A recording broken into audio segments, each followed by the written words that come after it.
All right, everybody. Well, good evening.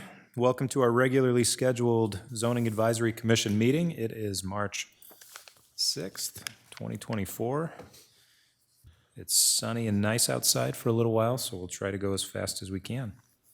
So I call this meeting to order. Sheena, will you please, actually Travis, would you please call roll? Christ, Here. Lorman, Here. Norton, Russell, Here. Zaccaro, and Mulligan. Here. Let's see, can you please confirm we're in compliance with the Iowa Open Meetings Law? We are. Very good. All right, commissioners, in front of you are our meeting minutes from February 7th, 2024. I'll hear any modifications or comments or entertain a motion for approval as submitted. Mr. Chair, I make a motion, we approve the minutes as submitted. Okay. We have a motion. Do we have a second? Second. Very good. We have a motion and a second. Travis, if you would. Lorman, Aye. Christ, Aye. Russell, Aye. Mulligan. Aye.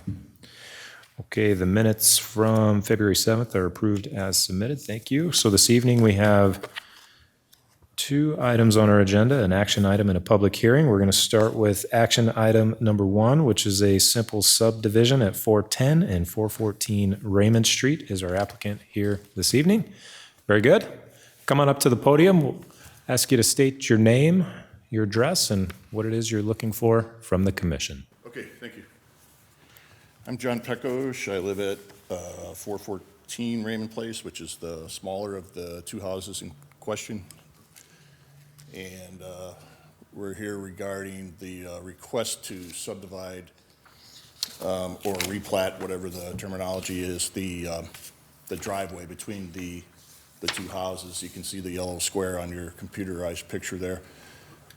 It's a little off-center, that computerized picture. To the left is the north, so that north post on the arch, the outside, the north side of the north post is where the driveway meets the flower bed. That's the proposed new line. And then on the south post of the arch, the south side of the south post is actually where the current line is. And we found that out through a survey, because we're in the process of trying to sell the big house. And it's always been assumed that driveway was part of the big house. You can see the steps coming out the back door, walk right onto the driveway.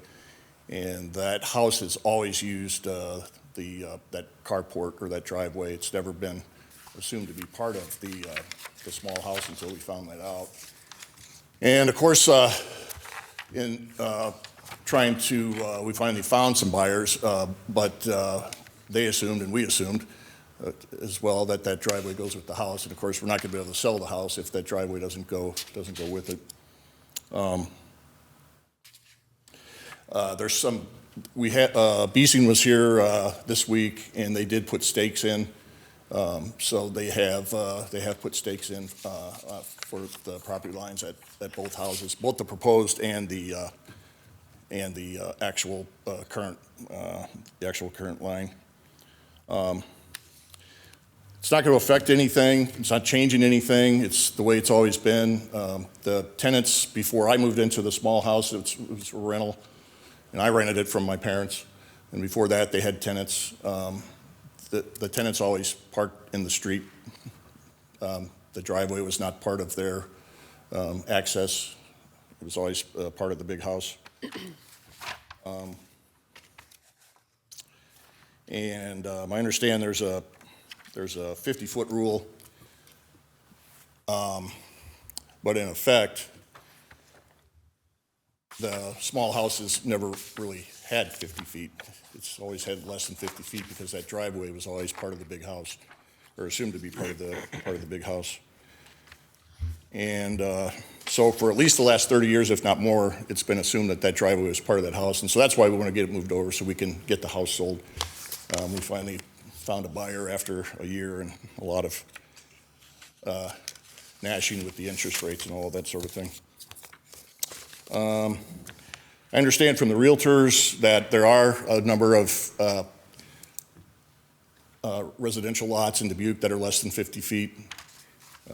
So that's some information that they had passed along for me. I think it's good for the neighborhood to get people back in the big house. It helps the elevator traffic.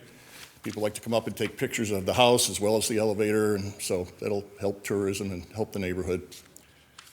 And I think that's those are really the main points, I think, unless you have any questions. It's good and clear. Okay. Thank you. No questions? All right. Yep, thank you. Thanks. All right, let's see. Sheena, I believe this one's, they're both you, aren't they? Okay. Correct, yes. Thank you, Chair Mulligan. Sheena Moon, Associate Planner. So the applicant did a really great job of articulating what they're looking to accomplish here. So as you can see in the image before you, they are looking to replat the property line between these two existing homes, which have historically been under common ownership, in order to sell the larger property on the right here. And really the primary goal being that this driveway would be allocated to the property that it has historically served and has historically utilized that driveway. Additionally, there is some air conditioning unit and a retaining wall on the, I guess that would be the eastern side of the property. I can show here in the aerial. And so this lot line adjustment or subdivision would also ensure that those are on the property that they serve as well entirely. So we'll just go through the aerial here. This is the existing configuration. So 2 lots currently going from 2 to 2. And the proposed configuration would be shown here. So it would be creating, sorry, I'm looking for my notes here. So the newly created Lot 1, shown in green here, would have approximately 37 feet of frontage along the right-of-way, and the proposed Lot 2 would have 106 feet of frontage along the right-of-way. In this zoning district, the minimum street frontage required would be 50 feet.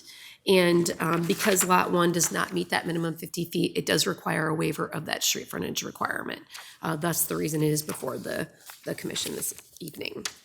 And with that, the only other thing I would like to note is that this reallocation of that parking space will require a zoning or a variance rather for a parking space. So the applicant will be pursuing that request to the Zoning Board of Adjustment later this month. And so in the event that the commission elects to move this forward, staff would just recommend that there be that the recordation of the plat be contingent upon them acquiring that approval for that parking variance for that one space. And with that, staff's happy to answer any questions you may have. Thank you, Sheena. And for clarity, this didn't have 50 foot to begin with. Even if it stays as is, it's under that marker, right? Correct. It is a reallocation of approximately 11 feet. So we would have been right around 48, 49 feet. So just shy of that 50 feet, correct? Yeah. And we tend to see a lot of the more aged homes that have this issue as well. So, okay. Any questions from the commission? I think it's pretty straightforward. How about I'll entertain a motion? I move we recommend approval of the is it Peckow? Peckow Place? Peckosh? Peckosh? I should have been paying more attention to the pronunciation, sorry. Peckosh Place, subject to waiving the lot frontage requirements for lot number 1. And if I may also recommend the contingent upon receiving of the approval of a parking variance as well. May I recommend that? Rich, you. Okay. Yes. Subject to receiving a variance later for taking a space away from lot 1. Yep, so, Thank you. Yeah. yep, so I have, subject to waiving the frontage and with contingent on an approved parking variance for 414. One. Yep, thank you. So we have a motion. Do we have a second? I'll second. Great. We have a motion and we have a second. Travis, if you would, please. Russell, Aye. Lorman, Aye. Christ, Aye. Mulligan. Aye.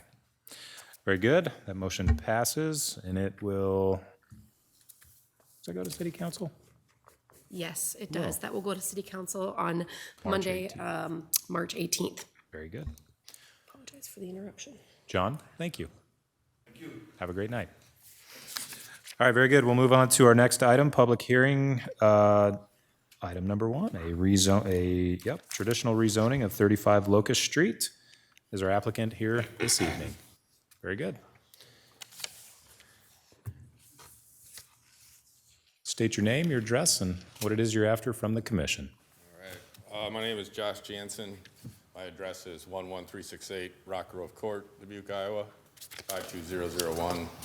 And I am applying to rezone the property from C3 to C4 downtown commercial. The purpose for that zoning is to allow the front and back setbacks to be less than 20 feet. The proposed plans have the front setback at 8 and the back setback at 10. The other reason for the zoning request is that this is going to be a mixed-use building. So lower level, our first floor off of Locust would be commercial with a parking garage area, and then the next 4 floors above that, so floors 1 through 4, would be residential units. In total, this would provide around 81 units. And when you do 9-foot floor ceiling space in these units and you have that many, I'm going over the 40-foot that's allowed with C3.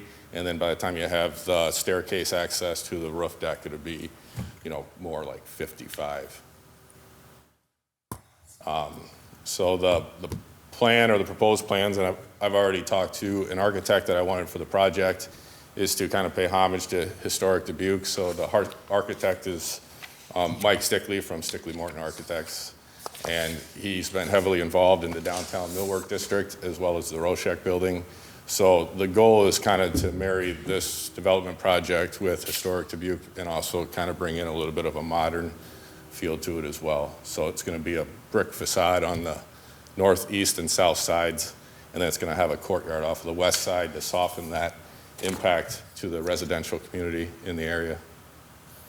And then the parking lot to the southwest, that's a vacant lot now. That's a part of this development. That's going to become parking designated to the building now as well. So. Okay. So the request of the commission is that we rezone it from a C3 to a C4 Yep. for the purposes you've stated. Okay. Yeah. Very good. Any questions for Joshua, correct? Yep. Yeah, okay. Any questions for Joshua? Okay, Joshua, thank you. You can have a seat. So this is a public hearing. So what I'll do is I'll open the floor for anybody that has any comments in favor of, or maybe not so much. So if you choose to speak, feel free. If not, noted. I'll go ahead and close the floor. Very good. I think there may have. Oh, I'm sorry. Come on up. Yeah, my apologies.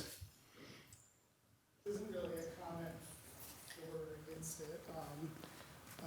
So if you wouldn't mind, maybe state your name, your address, and your comment. Michael Civil, my address is 305 Jones Street, so it's that orange area, kind of north of the planned Sure. development. So I would imagine like having a residential or like a larger residential building like this might like increase the foot traffic like to and from downtown. And like currently the traffic, like the pedestrian crossings, like going to and from downtown are not very good. And I would say kind of dangerous at times. And so one of my concerns would be like with the increased like foot traffic in that area, like it'd be nice to have some additional crosswalks or pedestrian crosswalks in the area. Sure. Very good. Thank you. Appreciate it. Of course, yeah. Just name. Nelson, 305 Jones Street. Our other concern had been parking. We're in the neighborhood, and like the parking is already tight, and so we were curious about that situation. So glad to hear that that is a consideration as part of it. So No concerns. Very good. Thank you. Okay, so with that, I will close the public hearing. Joshua, if you have any additional comments you want to state based on what you heard, you're welcome to. Okay, come on up. Maybe come on up to the microphone if you don't mind.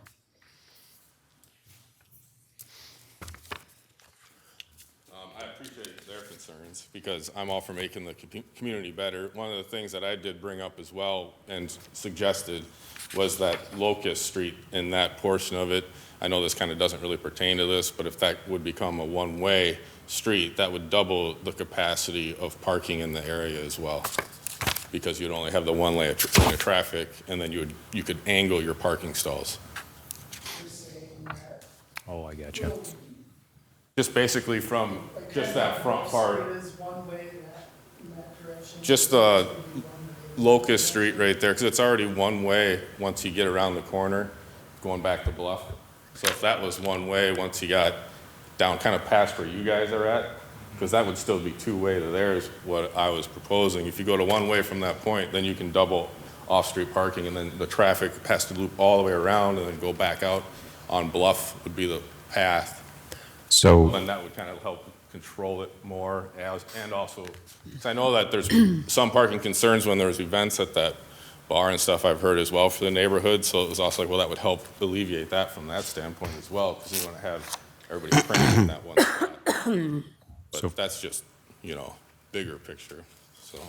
so for everybody's information, so step one is a rezoning, and there's multiple steps thereafter to discuss traffic, parking, a site plan approval, specifically through the city's development review team, which you'll get to know them very soon.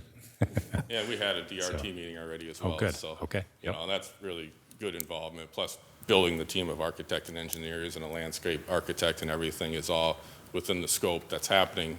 But like you said, we kind of got to check this box before we bury hundreds of thousands of dollars into the further development.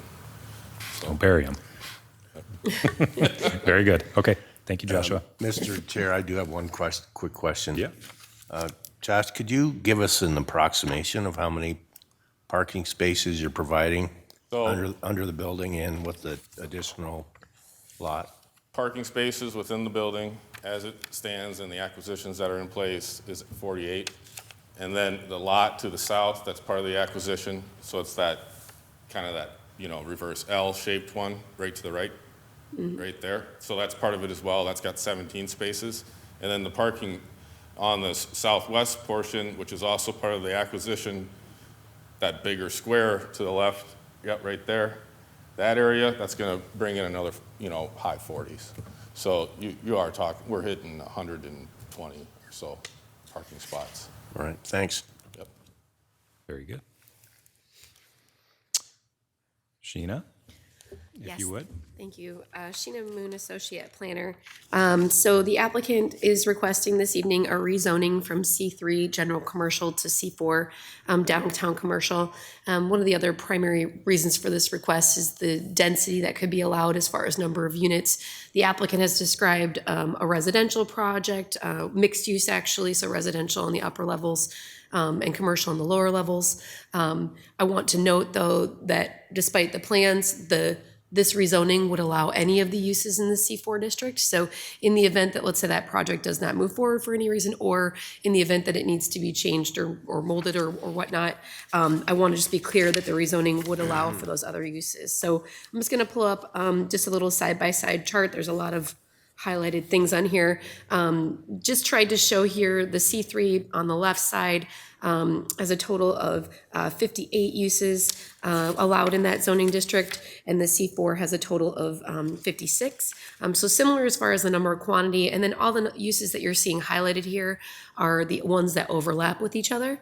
This kind of makes it a little bit easier to take note of the uses that would be allowed that are not currently allowed. So, for example, it specifically calls out like a catalog center or an automated gas station. Gas stations are allowed in both districts, but automated is called out specifically. So that was really the intent of this chart, was just to show the side by side there of what uses would have overlap and what would not. So we did do, I'll speak a little bit to the conceptual review with the development review team.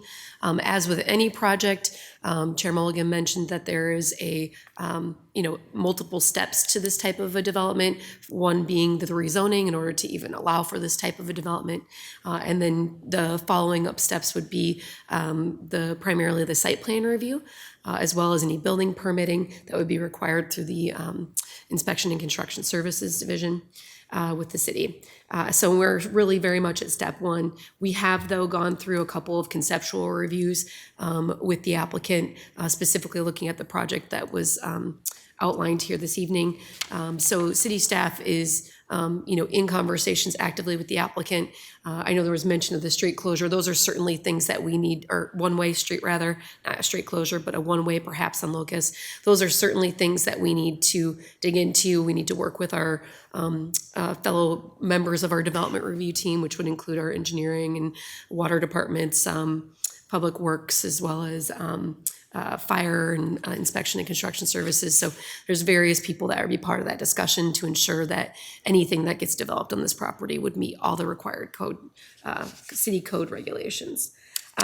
With respect to the location itself, not an overly high trafficked area currently. There is obviously an anticipation that a development of this size would increase traffic to the area, but in its nature, because this neighborhood is somewhat, limited with access to and from, really traffic coming to the site would be, we anticipate, intentional to come to the property. Utilities are adequate to serve the property in the area, as well as public services. In taking a look at the surrounding development, there is a mix of different single-family and multifamily housing. There is some additional commercial development. There's also a C4 zoning district to the north here, as well as a number of other zoning districts and a variety of uses. So a development of this sort would mix, rezoning of this sort rather would be appropriate, we believe, for this neighborhood.